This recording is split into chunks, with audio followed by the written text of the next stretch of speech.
Hello বন্ধুরা, তোমরা সবাই কেমন আছো? আশা করছি ভালো আছো। আমিও ভালো আছি। এই যে মুড়ি তরকারি নিয়ে চলে এসেছি। এবার মুড়ি খাওয়া হবে। 9:45 বাজে। ছেলেও মুড়ি খাবে। মুড়ি খেয়ে দিয়ে তারপরে রান্না করতে যাব। আজকে কুমড়োর তরকারি হয়েছে, চানাচুর, শশা, মুড়ি খাওয়া, তারপরে রান্নাঘরে যাব। মুড়ি ফুড়ি খেয়ে রান্নাঘরে চলে এসেছি। আজকে হবে শুক্তো, মোচার বড়া, আর হবে আলু কুঁদরি ভাজা। এই যেখানে বড়িগুলো ভেজে রেখেছি, আর করলাটা ভাজছি। তারপরে এগুলো সব ভাজবো একে একে। যেখানে মোচাটা ধুয়ে জল ঝরাতে দিয়েছি, সেদ্ধ করব। আর এখানে শুক্তো প্রায় ফুটেই এসেছে, আর আলু কুঁদরি ভাজাও হয়েই গেছে। মোচার মশলাটা এবার করে নিচ্ছি।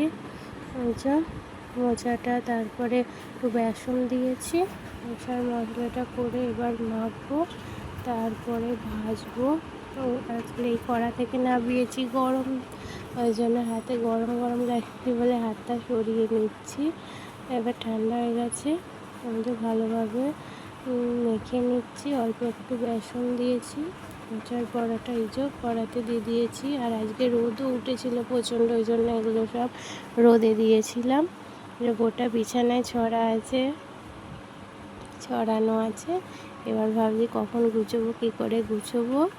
এই যে এবার ছেলেকে পড়তে যাবে। এবার বিকেলবেলা 4:30 বাজে, ছেলে পড়তে যাচ্ছে। তো আজকে ভিডিওটা এখানেই শেষ করছি। কেমন লাগলো অবশ্যই জানিও।